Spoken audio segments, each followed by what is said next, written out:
नमस्कार। पिछली बार रहस्य में हम लोगों ने एक रहस्य की बात जानी थी,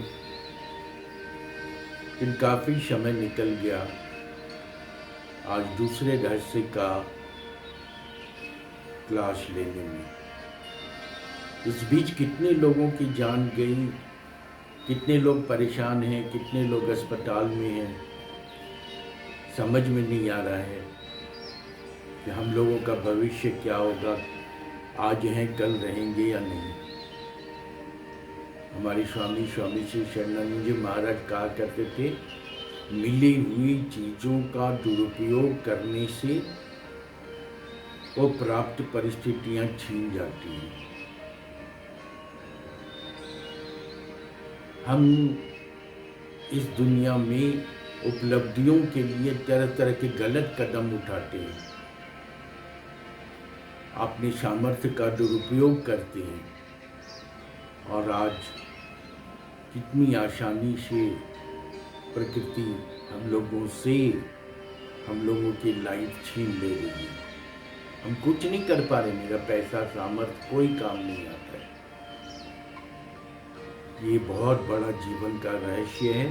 प्राप्त परिस्थिति का दुरुपयोग करने से प्राप्त परिस्थिति छीन जाती है, उपलब्ध परिस्थितियां छीन ली जाती हैं। आज नेचर की शक्ति के आगे सब आदमी बना हुआ बैठा है। हर जगह क्रंदन, हर जगह भय, रात रात भर नींद नहीं आती है कि कल क्या होगा। इसी द्वंद्व में हमने अभी सभी वेबिनार को बंद रखा। एक रहस्य की बात और मेरे दिमाग में आई। शुरू से बड़े लोग सिखाते हैं कि अच्छे संगत में रहिए, अच्छी संगत में, अच्छे लोगों से संपर्क में अच्छी बुद्धियां आती हैं और बुरे लोगों के संगत में बुरी बुद्धि आती है। हमारी अच्छी बुद्धि भी खत्म हो जाती है और हम अनायास ही गलत काम करने को प्रेरित हो जाते हैं। मैंने एक कहानी पढ़ी थी बच्चों के किताब में कि एक बहुत बड़े सन्यासी, बहुत सिद्ध पुरुष, उनका पता राजा को मिला। राजा ने उसे बुलाया। राजा के पास तो प्राप्त उपलब्धियां बहुत थी, कुछ सही तरीके से, कुछ नाजायज तरीके से। और राजा वहीं खाना खाते थे, रहते थे, खाते खाते उस अनाज, उस खाते खाते जो सत्कर्म से नहीं कमाया हुआ अनाज था, राजा की बुद्धि दूषित हो गई। ये सन्यासी की बुद्धि दूषित हो गई। सन्यासी एक दिन रानी नहा के आई बात और स्नानागार में उनका नौलखा हार छूट गया। उसके बाद सन्यासी नहाने गए।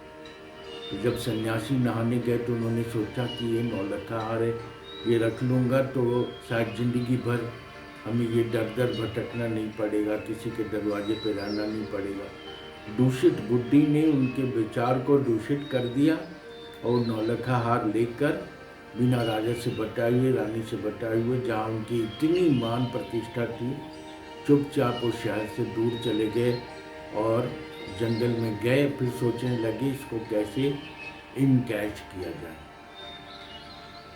लेकिन एक रात कुछ कंदमूल खाने में कुछ ऐसा कंदमूल उनके पेट में चला गया जिससे उनका पेट खराब हो गया और जितना राजा के यहाँ अनाज खाया था 5-6 दिन में सब निकला। निकलने के बाद इनको होश आया कि अरे मैं तो सन्यासी था, मैंने इतना चोरी का काम क्यों किया, ऐसी बुद्धि मेरे पास कैसे आ गई। और वो पश्चाताप करने लगे। और इधर राजा भी चारों तरफ खुजवा रहे थे उनके लिए, मतलब सन्यासी को पकड़ने के लिए इनाम भी रखा था।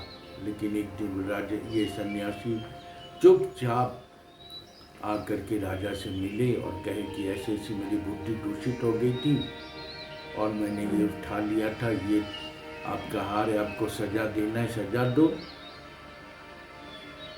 मैं अब फिर पुनः तपस्या में जाना चाहता हूँ और यहाँ नहीं रहना चाहता। राजा ने उसे छोड़ दिया और फिर जंगल में चले गए।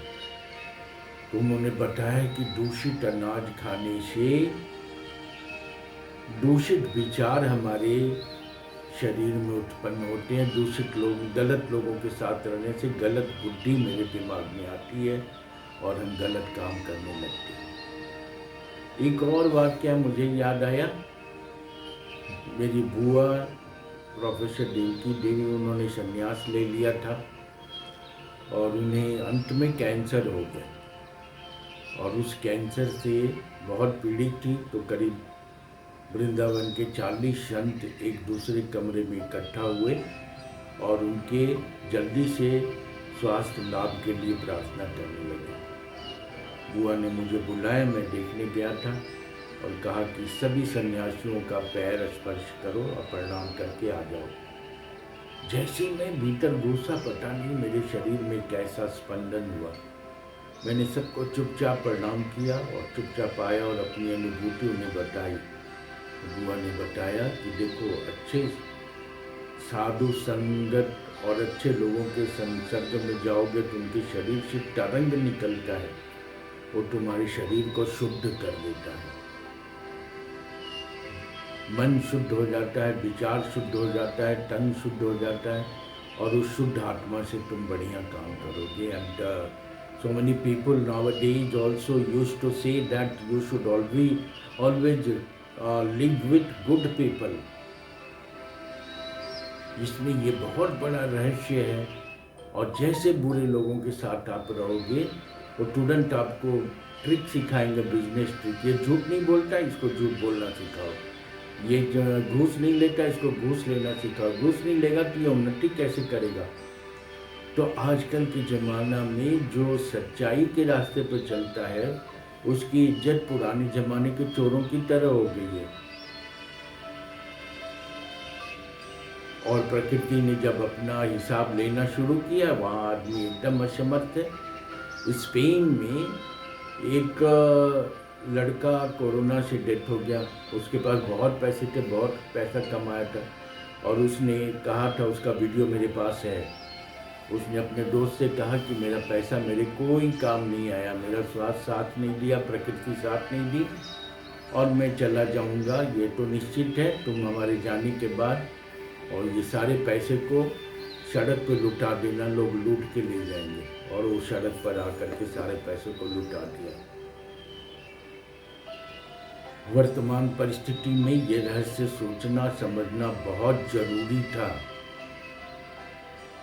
आज हमने रहस्य का ये दूसरा क्लास लिया जिसमें मेन बात यही है कि जैसे लोगों के साथ आप रहेंगे वैसी सद्बुद्धि या दुर्बुद्धि आपके दिमाग में आएगी। गलत करने वाला हमेशा आपको गलत करने को बाध्य करेगा, झूठ बोलेगा, आपको झगड़ा करना, लड़ाई करना, ये सब सिखाएगा, पॉलिटिक्स सिखाएगा।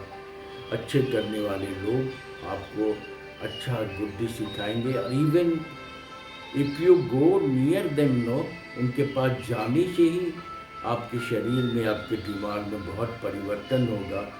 ये आप ऐसा करके दोनों तरह के लोगों के साथ मिलके अपनी प्रतिक्रिया को पेपर में नोट करें तो आपको इन दोनों के रहस्य का, दोनों से मिलने का रहस्य समझ में आएगा।